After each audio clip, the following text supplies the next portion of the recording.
Allahu Akbar, Allahu Akbar, Allahu Akbar, Allahu Akbar, Allahu Akbar, Allahu Akbar, Allahu Akbar, Allahu Akbar kabira, walhamdulillahi katsira, wa subhanallahi bukratan wa asila.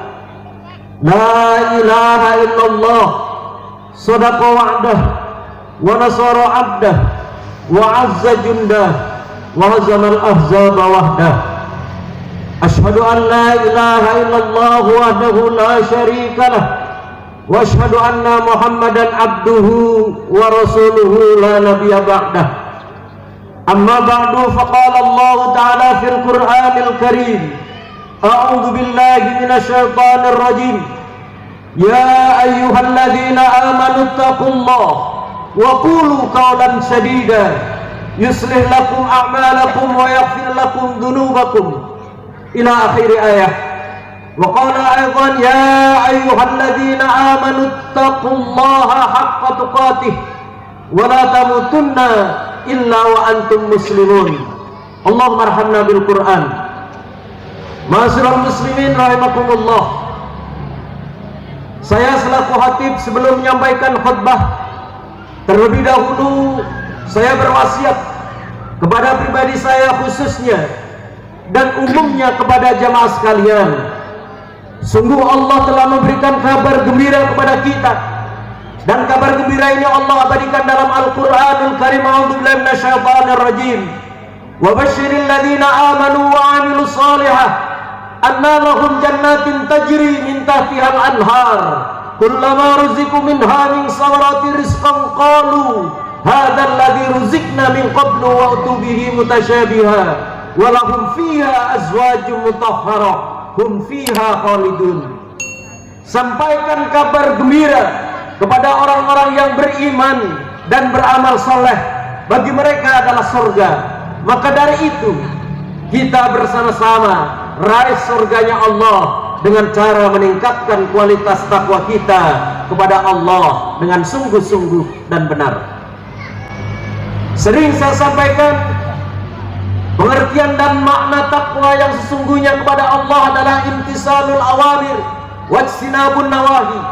Takwa yang benar menurut pandangan Allah adalah melaksanakan semua apa yang diperintahkan oleh Allah dan Rasulnya, dan menjauhi segala apa yang dilarang oleh Allah dan Rasulnya tanpa membedakan ajaran yang satu dengan yang lainnya. Ma'asyiral muslimin rahimakumullah, hari ini genderang kemenangan telah ditabuk, bendera kemenangan telah berkibar, gema tahmid dan takbir berkumandang memenuhi ruang batin para hamba. Ribuan mata menangis haru mengagungkan asma Allah. Allahu Akbar, Allahu Akbar, Allahu Akbar walillahil hamd. Idul Fitri dari tahun ke tahun selalu menghadirkan daya psikologi bagi umat Islam. Ada yang ingin bertemu kangen dengan saudara seiman dan seperjuangan. Ada pula yang ingin pulang kampung bersama keluarga. Mereka saling bercumbu, bersilaturahim, bermaaf-maafan, meniadakan perbedaan, dan semua menyatu dalam keagungan Idul Fitri.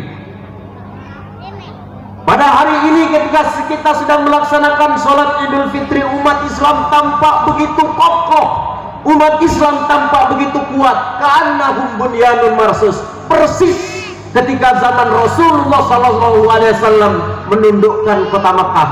Semua orang meneriakkan Allahu Akbar, dan siapa saja yang mendengar akan merinding. Kemenangan Makkah bermakna minal dhulumati ilan nur, revolusi peradaban dari zaman kegelapan menuju zaman yang terang benderang. Penduduk Mekah yang dipimpin oleh Tri Emirat Arab, Abu Lahab, Abu Jahal, Abu Sofyan, yang jahil kembali kepada fitrah, yaitu manusia ciptaan Allah, tinggal di bumi Allah, tunduk sepenuhnya kepada ajaran Allah. Begitupun ketika kita beridul fitri, diri kita terasa bersih, terasa suci seperti ketika kita dilahirkan dari rahim ibu. Kullu mauludin yuladu alal fitrah. Dari tahun ke tahun kita terus beridul fitri, secara sadar ataupun tidak sadar kita menginginkan kembali kepada Allah, kita menginginkan kembali kepada fitrah, kita menginginkan kembali kepada janji yang pernah kita ikrarkan dulu ketika kita pada saat itu Allah memberikan ruh kepada kita telah berjanji kepada Allah, alastu birabbikum qalu bala sahidna. Siapa Rabbmu? Allah, mereka menjawab. Maka kalau dahulu saja kita sudah berjanji kepada Allah dan siap mengakui Allah sebagai Rabbnya, maka konsekuensinya ketika kita berada di alam baka, di alam dunia ini, kita harus siap memakai hukum Allah. Tetapi kita sebagai manusia yang lemah ini, terkadang kita merasa pandai dalam tanda kutip, sehingga kita seakan-akan dengan kemampuan intelektualnya, sehingga kita menciptakan suatu undang-undang, suatu aturan yang justru bertentangan dengan aturan Allah Al-Quranul Karim. Ini adalah dipraktekkan oleh orang-orang yang anti dengan Islam, orang-orang yang memusuhi Nabi, orang-orang yang memusuhi Rasul, orang-orang yang enggan terhadap Al-Quranul Karim. Siapa mereka? Namrud, Fir'aun, Abu Jahal. Inilah prototipe yang pas dalam gambaran ini. Bisa kita saksikan bagaimana kepemimpinan mereka tatkala memimpin sebuah peradaban tidak memakai hukum Allah. Apa yang terjadi?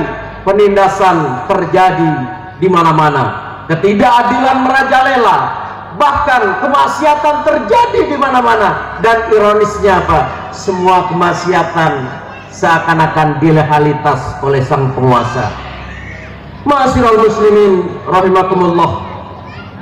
Maka pada kesempatan kali ini kita tentunya menyadari betul bahwa Idul Fitri yang kita laksanakan sekarang ini, baik yang di tempat ini maupun di tempat-tempat dunia lainnya, harus sadar betul bahwa Idul Fitri yang kita lakukan sekarang masih hanya sekedar acara seremonial kultural belaka, hanya masih acara agama sesaat.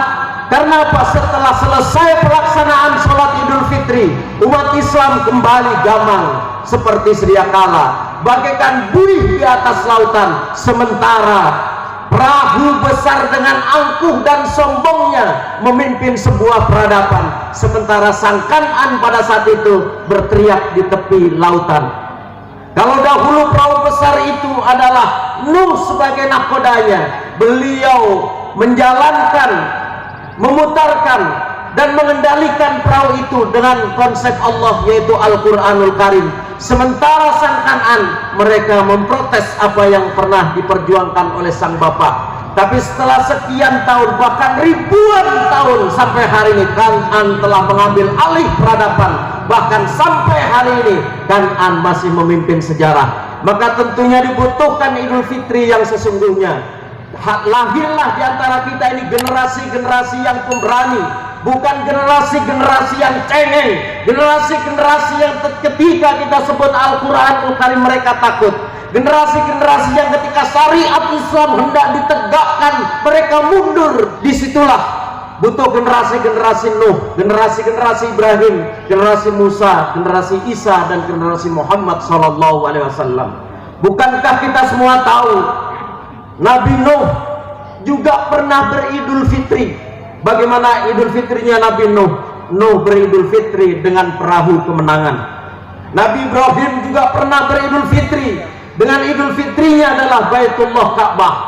Nabi Musa juga beridul fitri dengan membelah pakai tongkat kekuasaan beliau.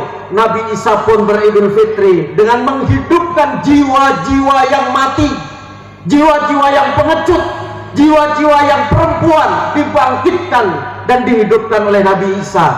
Nabi Muhammad pun pernah beridul fitri dengan Madinatul Munawwarah. Pun kita hari ini, sebagaimana disyariatkan oleh Allah di dalam Al-Quranul Karim, kita harus sadar betul bahwa kita ada di dalamnya. Apa kata Allah? A'udzubillahi minasyaitonir rajim. Syara'a lakum minad dini ma wasa bihi Nuha walladzi auhayna ilaika wa ma wassayna bihi Ibrahim wa Musa wa Isa an aqimud din wa la tatafarraqu fihi kabura 'alal musyrikina ma tad'uhum ilaih. Allahu yastabi ilaihi may yasha wa yahdi ilaihi may yunib. Ini adalah sebuah gambaran ayat yang telah tadi saya sampaikan. 5 ulil azmi, semua nabi ini sudah beridul fitri. Karena kita berada dalam ayat ini, maka Allah pun memberikan pembelajaran kepada kita umat Islam hari ini, agar kita hari ini jadikan idul fitri bukan hanya sekedar seremonial belaka, tapi benar-benar idul fitri yang sesungguhnya seperti yang dipraktekkan oleh orang-orang terdahulu. Maka tentunya kesempatan kali ini mari kita maknai Idul Fitri yang sesungguhnya dengan cara membangun sistemnya Allah Subhanahu wa taala. Bagaimana caranya? Kita paham betul bahwa terakhir ayat yang diturunkan oleh Rasulullah sallallahu alaihi wasallam adalah a'udzubillahi minasyaitonir rajim. Al-yauma akmaltu lakum dinakum wa atmamtu 'alaikum ni'mati wa raditu lakum Islam madina. Ayat lain menyampaikan laqad kana lakum fi rasulillahi uswatun hasanah liman kana yarjullaha wal yaumil akhir wa dzakarallaha katsira. Jelas semua ajaran dan perintah dari Allah Subhanahu wa taala kepada orang-orang yang terdahulu ataupun kita hari ini, begitu cintanya Allah, begitu tanggung jawabnya Allah. Ketika Allah memerintahkan sesuatu, maka Allah pun memberikan caranya atau solusinya. Maka ketika Allah hari ini memerintahkan wa'tasimu bihablillahi jami'a wala tafarraqu, bersatu kalian wahai umat Islam khususnya, dan jangan kalian berpecah belah. Pasti Allah pun memberikan cara bagaimana seharusnya umat Islam bersatu. Di segala sudut penjuru dunia hari ini meneriakan kalimat wa'tasimu bihablillahi jami'a wala tafarraqu. Bahkan semua umat Islam hari ini hafal ayat itu. Anak kecil pun sering mendengar ayat itu. Tapi sayangnya mereka tidak pernah memberikan solusi di mana umat Islam harus bersatu. Maka Allah melalui Nabi Muhammad SAW telah mengajarkan kepada kita bahwa sesungguhnya ada 5 fase dalam kehidupan umat manusia. Yang pertama adalah masa nubuah yang diawali dari Nabi Adam sampai dengan Nabi Muhammad SAW. Yang kedua adalah masa manhaj atau khulafaur rasyidin. Yang ketiga adalah mulkan adhan, dan yang keempat adalah mulkan jabarian. Kita ketika membaca sebuah sejarah, maka pada tahun 1924 tepatnya tanggal 3 bulan 3, mulkan jabarian telah berakhir. Maka disinilah umat Islam memiliki suatu gelar yang dinamakan fatroh, kosong kepemimpinan. Bertahun-tahun umat Islam tidak dikenalkan pemimpin.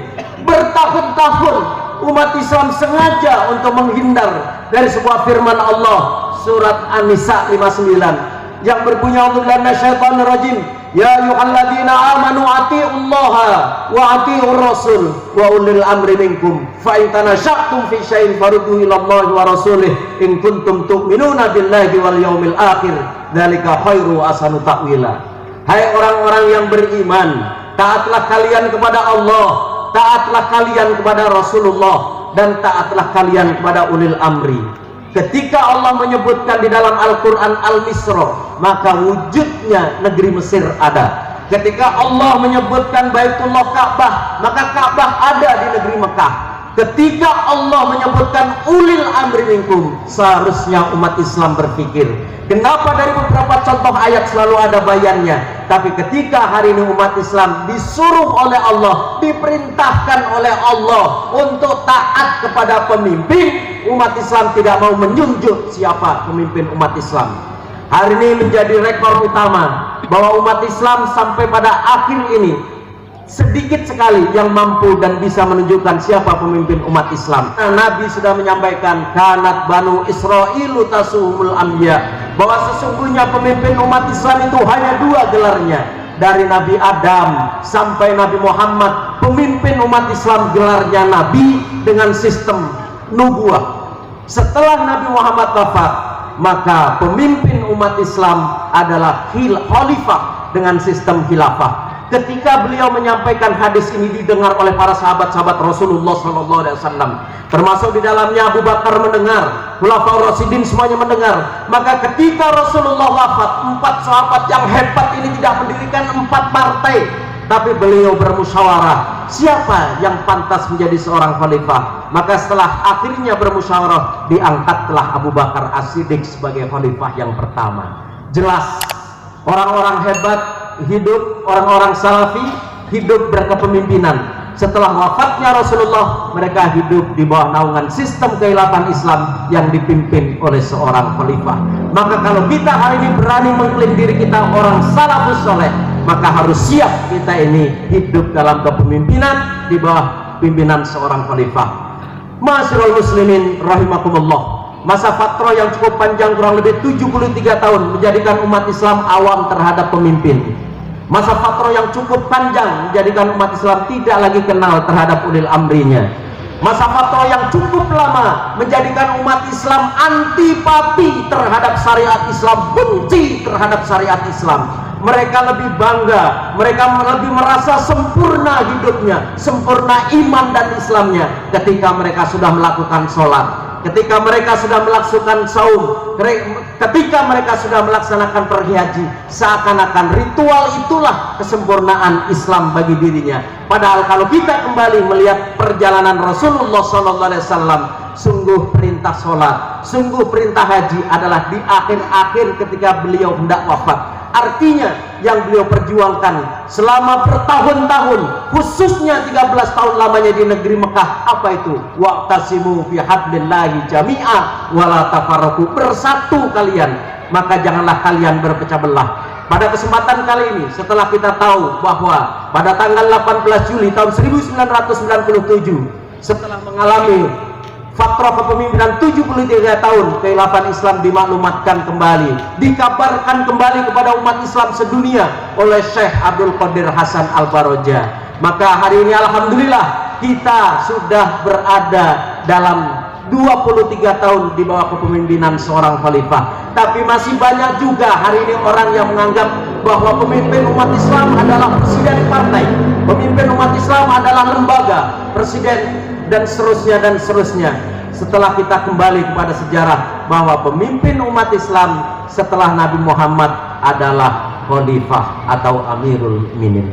Ma'asyiral muslimin rahimakumullah, dengan khutbah singkat yang saya sampaikan ini, kami berharap kepada saudara-saudara kita yang sudah berada dalam jamaah kekhilafan Islam, wadhkuru ni'matallahi 'alaikum id kuntum a'da'a, bersyukur kalian karena sungguh nikmat Allah yang telah Allah berikan kepada kalian cukup banyak. Di mana Allah berikan nikmat yang cukup banyak? Ketika kita berada dalam jamaah. Tidak akan kita temukan di tempat-tempat lain kekompakan, keguyuban, kerukunan, wa ta'awanu 'alal birri wat taqwa seperti jamaah yang kita sekarang ada di dalamnya.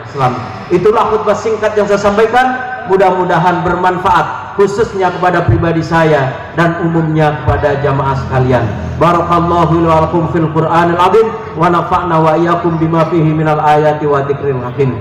Allahumma fir lil mu'minina wal mu'minat wal muslimina wal muslimat al ahya'i minhum wal amwat innaka sami'un qaribun mujibud da'wat ya qadiyal hajat. Rabbana innana sami'na munadiyan yunadi lil iman an aminu bi rabbikum fa amanna. Rabbana faghfir lana dhunubana wa kaffir anna sayyi'atina wa tawaffana ma'al abrar. Rabbana dhalamna anfusana wa illam taghfir lana wa tarhamna lanakunanna minal khasirin. Rabbana atina fid dunya hasanah wa fil akhirati hasanah wa qina adzabannar. Walhamdulillahi rabbil alamin. Ibadallah, innallaha ya'muru bil adli wal ihsan wa ita'i dzil qurba wa yanha 'anil fahsya'i wal munkari wal baghi ya'idukum la'allakum tadhakkarun wa la dzikrullahi akbar.